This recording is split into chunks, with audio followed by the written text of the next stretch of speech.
എന്താ നാരായണൻ ചേട്ടത്? ചേട്ടൻ ഇത് വാങ്ങണം, എന്നാലേ ഞങ്ങൾക്കൊരു തൃപ്തി ഉണ്ടാവും. ഇങ്ങനെ നിർബന്ധിച്ച് രാജു എന്നെ ധർമ്മസങ്കടത്തിലാക്കരുത്. ആ പെൺകുട്ടിക്ക് എന്റെ മകളുടെ പ്രായമല്ലേ ഉള്ളൂ. അവൾക്ക് വേണ്ടി ചെറുപ്പക്കാരായ നിങ്ങൾ ഇത്രയൊക്കെ ചെയ്യുമ്പോ ഞാനും എന്തെങ്കിലുമൊക്കെ ചെയ്യണ്ടേ? ബുദ്ധിമുട്ടുകൾ ഒരുപാടുണ്ട്, പക്ഷെ എനിക്ക് ഈ പണം വേണ്ട. ഈ പണം കൊണ്ട് ആ പെൺകുട്ടിക്ക് എന്തെങ്കിലും വാങ്ങിച്ചു കൊടുക്ക. ഇതെന്റെ ഒരു അപേക്ഷയാണ്. രാജു ഇനിയും നിർബന്ധിക്കരുത്. ശരി രാജു, വരട്ടെ. എന്താവശ്യമുണ്ടെങ്കിലും എന്നെ വിളിച്ചാൽ മതി. എന്നെ കൊണ്ട് ചെയ്യാനാവുന്ന സഹായം ഞാൻ ചെയ്തു തരും. ശരി എന്നാ, വരട്ടെ. ആ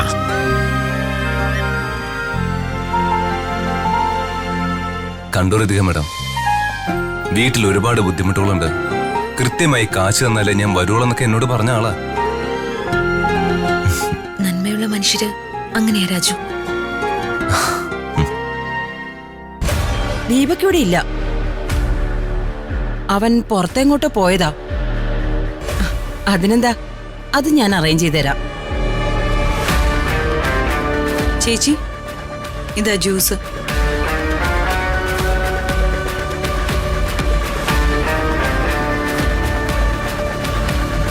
മധുരം കുറവാണല്ലോ യാമിനി. മധുരൻ ഞാൻ ആവശ്യത്തിന് ഇട്ടതാണല്ലോ ചേച്ചി. എന്റെ നാവിന്റെ രുചിയൊന്നും പോയിട്ടില്ല യാമിനി. ആ, ഇത് പോട്ടെ. ഇനി എടുക്കുമ്പോ കുറച്ചുകൂടെ മധുരം കൂടുതലിട്ട് വേണം എനിക്ക് ജ്യൂസ് എടുക്കാൻ. കേട്ടല്ലോ? കേട്ടു ചേച്ചി. അതിവിനയം കാണിച്ചുള്ള അഭിനയത്തിനൊന്നും ഒരു കുറവുമില്ല. മര്യാദയ്ക്കൊരു ജ്യൂസ് എടുക്കാൻ പോലും അറിയില്ലാന്ന് വെച്ചാ. ഈയിടെയായിട്ട് ഇവർക്ക് ഇത്തിരി അഹങ്കാരം കൂടുതലാ. ദൈവമേ, ഇവർക്കിട്ടൊരു പണി കൊടുക്കണേ.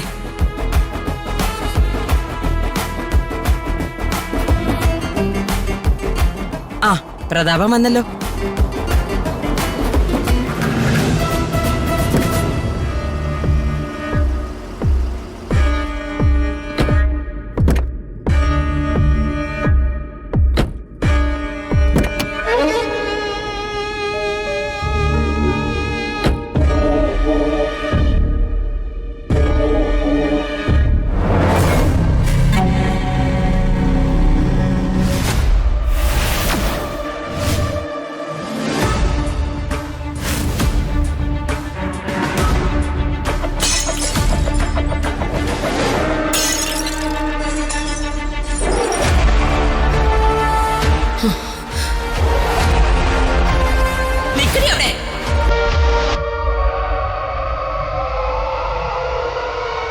എവിടെയോ പോയി വയറ്റിലുണ്ടാക്കിയിട്ട് എന്റെ മകനെതിരെ നിന്റെ ഗർഭം ആയുധമാക്കിയവളല്ലേ നീ. എന്റെ അനിയന് പകരം എന്റെ മകൻ ഇലക്ഷന് മത്സരിക്കാൻ പോകുന്നു അറിഞ്ഞപ്പോ ആ അവസരം അവൻ ഇല്ലാതാക്കാൻ ആരുടെയോ കയ്യിൽ നിന്ന് കാശ് വാങ്ങി രാഷ്ട്രീയ പ്രവർത്തകരുടെയും മാധ്യമ പ്രവർത്തകരുടെയും മുന്നിൽ വെച്ച് എന്റെ മകനെ നാണം കെടുത്തി എന്റെ അനിയന്റെ അന്തസ്സിന് കളങ്കം വരുത്തുന്നത് പോലെ സംസാരിച്ച് പ്രസ്താവന ഇറക്കിയവളല്ലേ നീ. അങ്ങനെയുള്ള നിനക്ക് എന്റെ വീടിന്റെ പടി കിടക്കാൻ മാത്രം ധൈര്യോ? പൊക്കോണം. ഈ വീടിന്റെ പരിസരത്ത് നിന്നെ കണ്ടുപോകരുത്. ശേഖര, എവിടെ നിന്നാ ഇവളെ വിളിച്ചോണ്ട് വന്നേന്ന് വെച്ചാ അവിടെ തന്നെ ഇവളെ തിരിച്ചുകൊണ്ടാക്കണം. ഇപ്പൊ തന്നെ വേണം.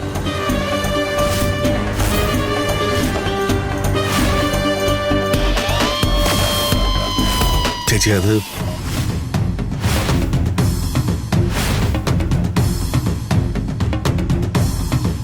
നീ എന്തിനാടാ പ്രതാപനെ നോക്കുന്നേ?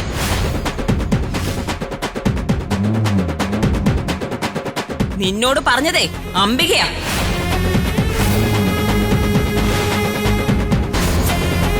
എന്നെ അനുസരിക്കാൻ നിനക്ക് മടിയാണെങ്കിലേ എന്താ ചെയ്യേണ്ടതെന്ന് എനിക്കറിയാം.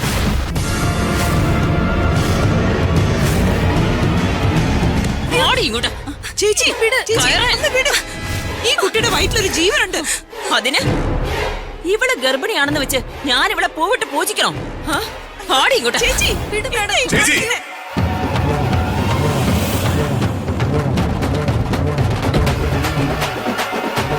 മതി, നിർത്ത്. പ്രതാപ, അവളെ വിടി ചേച്ചി. ചേച്ചി ചെയ്യുന്ന ഒട്ടും ശരിയല്ല.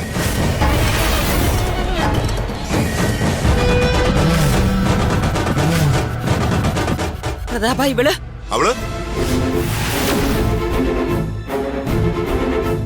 അവൾ എന്ത് തെറ്റാ ചെയ്തത്?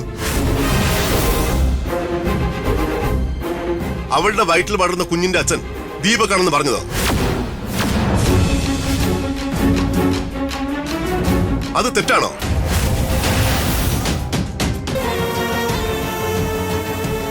ക്യാഷിന് വേണ്ടി എവള് പറയുന്ന നുണയായിരുന്നു ഞാൻ കരുതിയിരുന്നത്. ജീവിക്കാൻ കാൽ കാശിന് വകയില്ലാതെ പട്ടിണി കിടക്കായിരുന്നു ഇവള്. ദീപക്കിനെതിരെയുള്ള മൗനം ഇവളുടെ ഒരു നുണ മാത്രമായിരുന്നു. ഇവളെല്ലാവരോടും സത്യം പറഞ്ഞിരുന്നെങ്കിൽ ഇവൾക്കിപ്പോ പറഞ്ഞ ക്യാഷ് വാങ്ങി സുഖമായിട്ട് ജീവിക്കായിരുന്നു.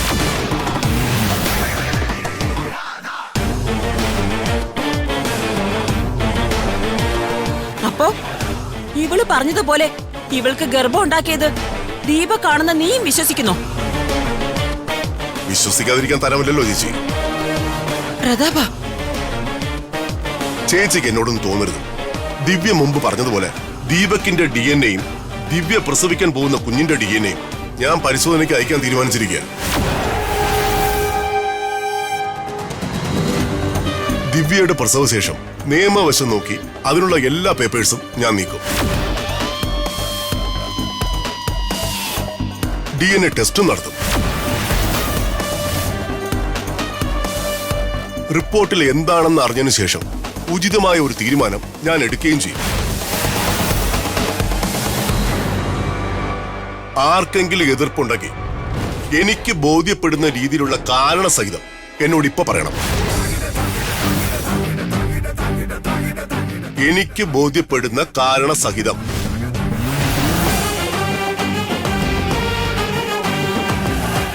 എന്റെ അറിവോടെ ഇനി മുതൽ ഞാൻ പോകാൻ അനുവാദം നൽകുന്നത് വരെ ദിവ്യ ഈ വീട്ടിൽ തന്നെ ഉണ്ടാവും. മനസ്സിലായോ യാമിനി? മനസ്സിലായി പ്രതാപേട്ട. ഒരു കുറവും വരാതെ ഇവളെ ശുശ്രൂഷിക്കേണ്ട ചുമതല ഇനി യാമിനിക്ക്. ദിവ്യയ്ക്ക് എന്തെങ്കിലും പരാതിയോ പ്രശ്നങ്ങളോ ഉണ്ടെങ്കിൽ എന്നെ അപ്പൊ തന്നെ അറിയിക്കണം. മനസ്സിലായോ? മനസ്സിലായി. യാമിനി, ദിവ്യയും കൊണ്ട് അകത്തേക്ക് പോ. താമസിക്കാൻ ഗസ്റ്റ് റൂം അറേഞ്ച് ചെയ്ത് കൊടുക്കും. ശരി പ്രതാപേട്ട. ദിവ്യ വാ.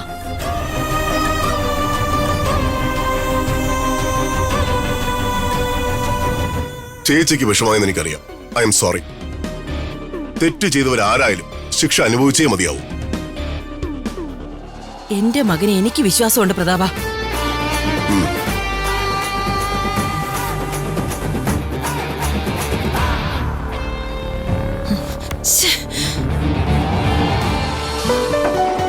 അങ്ങനെ അത് സംഭവിച്ചു.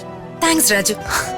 നാരായണൻ ചേട്ടനെ പോലെ ഒരു നല്ല നടനെ ഇറക്കി ഇങ്ങനൊരു ബുദ്ധി രാജു കാണിച്ചില്ലായിരുന്നെങ്കിൽ ദിവ്യക്ക് അവിടെ കോളനിയിലെ ഏതെങ്കിലും ഒരു വീട്ടില് തനിച്ച് താമസിക്കേണ്ടി വന്നേനെ. ദിവ്യ ഇവിടെ താമസിക്കുന്നില്ല, എനിക്ക് സന്തോഷമുണ്ട് മാഡം. പക്ഷേ നമ്മൾ നേരിട്ട് വർമ്മ സാറിനെ സത്യങ്ങൾ പറഞ്ഞ് ബോധിപ്പിച്ചിട്ടല്ല ദിവ്യ ഇങ്ങോട്ട് കൊണ്ടുവന്നിരിക്കുന്ന. വർമ്മ സാറിനോട് നുണ പറഞ്ഞുകൊണ്ട് ഞാൻ ജീവിതത്തിൽ ചെയ്തിട്ടുള്ള രണ്ട് കാര്യങ്ങളാ. ഒന്ന്, ഋതിക മാഡത്തിന്റെ കഴുത്തിൽ താലി കെട്ടിയെന്ന് പറഞ്ഞത്. രണ്ട്, ദിവ്യയുടെ കാര്യം. അയ്യോ, ഒന്ന് നിർത്താമോ? ഞാൻ സമ്മതിച്ചു.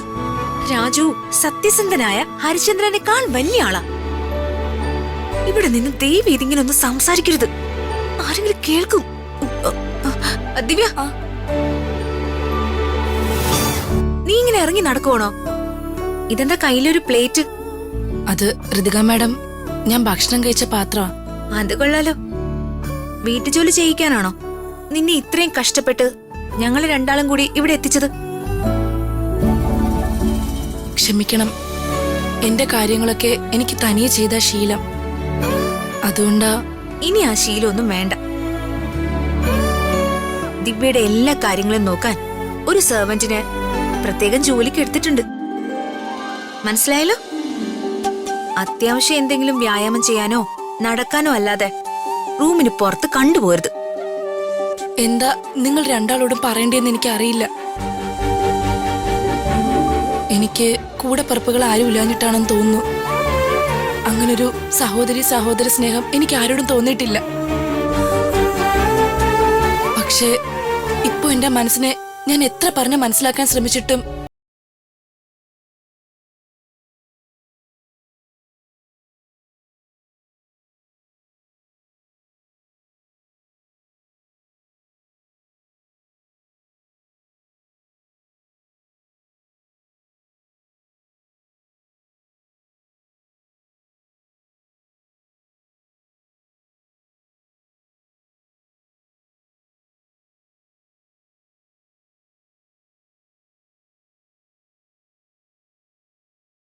നന്ദിയുണ്ട്, ഒരുപാട് നന്ദിയുണ്ട്. അയ്യോ എന്താ ദിവ്യ ഇത്? ഇനി നീ വിഷമിക്കാനൊന്നും പാടില്ല. നിനക്ക് വിഷമം വന്നാ അത് ബാധിക്കുന്നത് നിന്റെ വയറ്റിലുള്ള കുഞ്ഞിനെയല്ലേ? ഞാൻ ഈ വീട്ടിൽ നിന്ന ദീപക് സാർ എന്നെ എന്തെങ്കിലും ചെയ്യോ രാജുവേട്ടാ? അതോർത്ത് ദിവ്യ പേടിക്കണ്ട. അവന്റെ ഭാഗത്തുനിന്ന് ഒരു ഉപദ്രവവും ദിവ്യക്കുണ്ടാവില്ല. അത് എന്റെ ഗ്യാരണ്ടി. കൊള്ളാം, വളരെ നന്നായിട്ടുണ്ട്.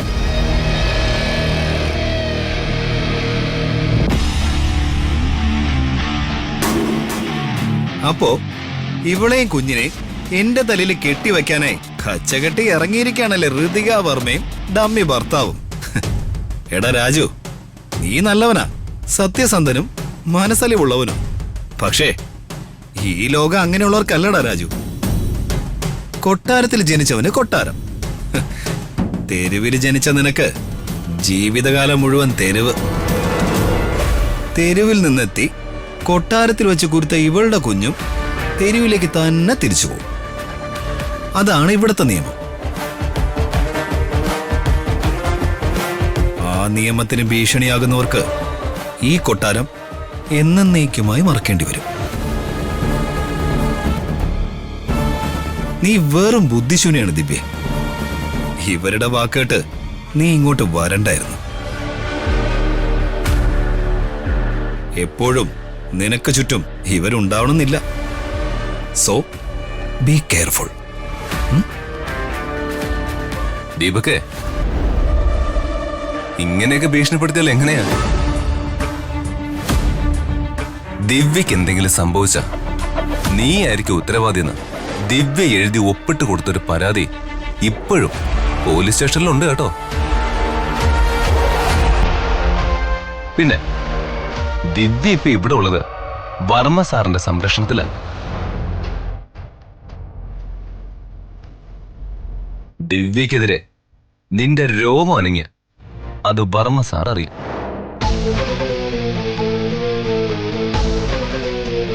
നിനക്കറിയാലോ, വർമ്മ സാർ എന്നോട് എന്തേലും ചെയ്യണമെന്ന് പറഞ്ഞ എനിക്ക് പിന്നെ മേലും കീഴും നോട്ടം ഒന്നുമില്ല.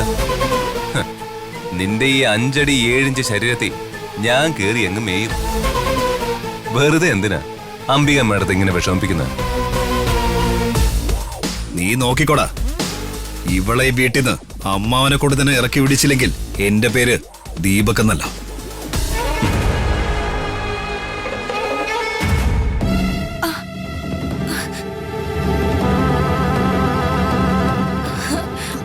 അയ്യോ, എന്താ ദിവ്യ, എന്തു പറ്റി?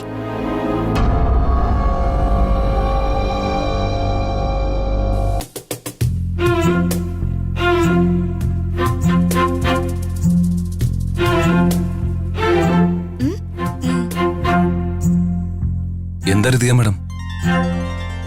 നമ്മൾ സംസാരിച്ചോണ്ടിരുന്നപ്പോ മുതല് ദിവ്യക്ക് വയറ്റില് ഒരു അനക്കം ഫീൽ ചെയ്യുന്നുണ്ടായിരുന്നു. ദീപക് വന്ന് സംസാരിച്ചു തുടങ്ങിയപ്പോ അനക്കം കൂടിയെന്ന്. അവന്റെ പേര് പറഞ്ഞ് ബഹളം വെച്ചപ്പോ കുഞ്ഞ് ദിവ്യയുടെ വയറ്റില് ആഞ്ഞു ചവിട്ടിയെന്ന്. ദീപകേ, കുഞ്ഞേ, അവന്റെ അച്ഛനെ തിരിച്ചറിഞ്ഞു കഴിഞ്ഞു. നീ എന്ത് ഭ്രാന്തായി പറയുന്നത്? എടാ, നിന്റെ പേര് പറഞ്ഞപ്പോ കുഞ്ഞ് വയറ്റിൽ കിടന്ന് ചവിട്ടിയെന്നാ ദിവ്യ പറഞ്ഞത്. അതിന്റെ അർത്ഥം എന്താ? എന്തർത്ഥം? എടാ, വയറിന് പുറത്ത് അച്ഛന്റെ ശബ്ദം കുട്ടികൾ തിരിച്ചറിയുമ്പോ ഇങ്ങനെ ചവിട്ടൂന്ന്. നീ ആദ്യം ഈ കൈയങ്ങ് മാറ്റിക്കേ. ദേ, ഞാനൊരു കാര്യം പറഞ്ഞേക്കാം. ഈ വക അഭ്യാസങ്ങളെടുത്ത് വെറുതെ എന്നെ ഇറിറ്റേറ്റ് ചെയ്താ നീ വിവരം അറിയും. മനസ്സിലായോ? ആ മനസ്സിലായി. ആ, ഇക്ക്. അപ്പോ കുഞ്ഞു തൊഴിച്ചതോ? ആ കുഞ്ഞെ വല്ല ഫുട്ബോൾ പ്ലെയറിന്റെയും കുഞ്ഞായിരിക്കും. കുഞ്ഞ് തൊഴിച്ചത്രേ.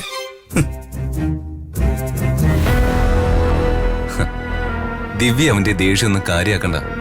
ഒക്കെ നമുക്ക് ശരിയാക്കാം. എന്നാലും രാജുവേട്ടാ, ദിവ്യ ധൈര്യമായിട്ടിരിക്കുന്നേ. പ്രതിക മേഡം, ദിവ്യയെ കൂട്ടിക്കൊണ്ടുപോകും. വാ ദിവ്യ.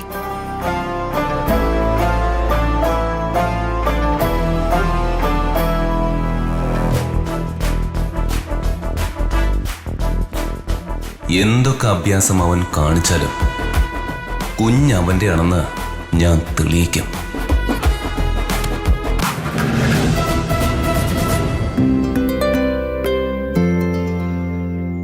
ഓ, സാധനങ്ങൾക്കൊക്കെ ഇപ്പൊ എന്താ വില?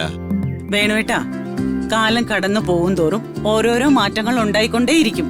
അതിൽപ്പെട്ട ഒന്ന ഈ വിലക്കയറ്റം. അത് നമ്മൾ ആര് വിചാരിച്ചാലും തടയാനൊന്നും പറ്റില്ല.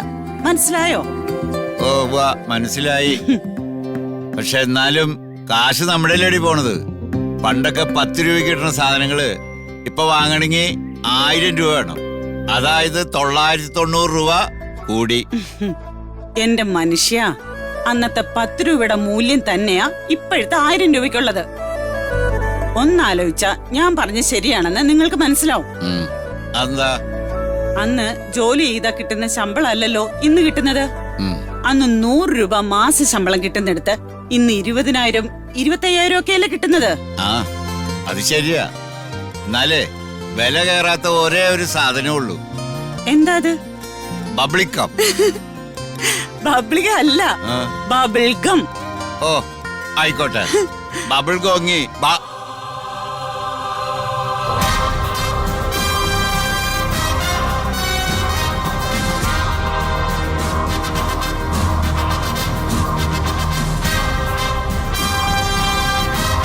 ശരിക്കും ഗതികെട്ട സമയമാണ് ഈ ആർക്കും മാറ്റാൻ പറ്റില്ല. അവരുടെ വായിച്ചത് ചാടി കൊടുക്കുന്നതിന് പകരം അപ്പുറത്തെ വഴി കിട പോണതാ. നീ വാ. എങ്ങോട്ടായി തിരിഞ്ഞു നടക്കുന്നേ? അവിടെ നിക്ക്. എനിക്ക് കുറച്ച് കാര്യങ്ങൾ സംസാരിക്കാനുണ്ട്.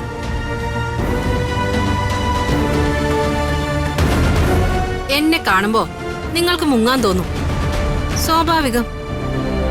എന്താന്ന് വെച്ചാ നിങ്ങൾ കാരണം കഷ്ടപ്പെടുന്നത് ഞാനും എന്റെ കുടുംബോ. ഏത് നിലയിൽ ജീവിക്കേണ്ടവനാണ് എന്റെ മോനെന്ന് നിങ്ങൾക്കറിയാമോ? അവനിപ്പോ ഒരു ഓട്ടോറിക്ഷ ഡ്രൈവറാ. അതും നിങ്ങൾ കാരണം. അവന്റെ ഭാവി കൊണ്ട് തൊലച്ച നിങ്ങള് എന്നെ കണ്ടാല് മിണ്ടാണ്ട് വഴിമാറി തന്നെ നടക്കണം.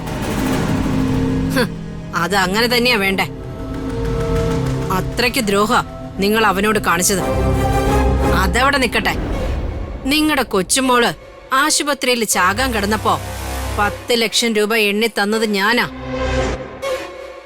ആ കാശ് തിരിച്ച് എനിക്ക് എത്രയും പെട്ടെന്ന് തന്നെ വേണം. തിരിച്ചു തരാതിരിക്കാൻ ഭീഷണികളൊന്നും എന്റെ അടുത്ത് വേണ്ട. വിദ്യാഭ്യാസ മന്ത്രി നിങ്ങളുടെ സംബന്ധക്കാരൻ തന്നെയാ, അത് ശരിയാ. പക്ഷെ ഈ കേരളത്തില് വിദ്യാഭ്യാസ മന്ത്രിയുടെ വാക്കല്ല അവസാന വാക്ക്.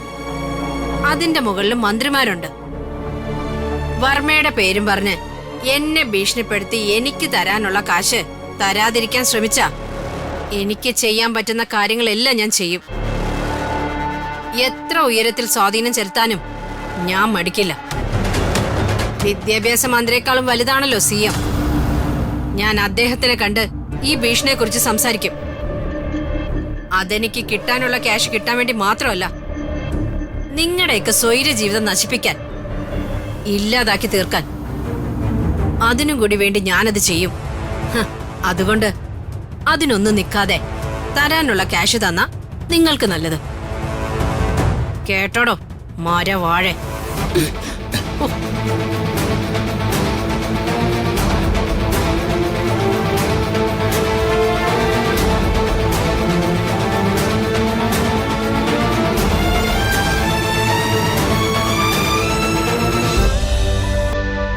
വാ.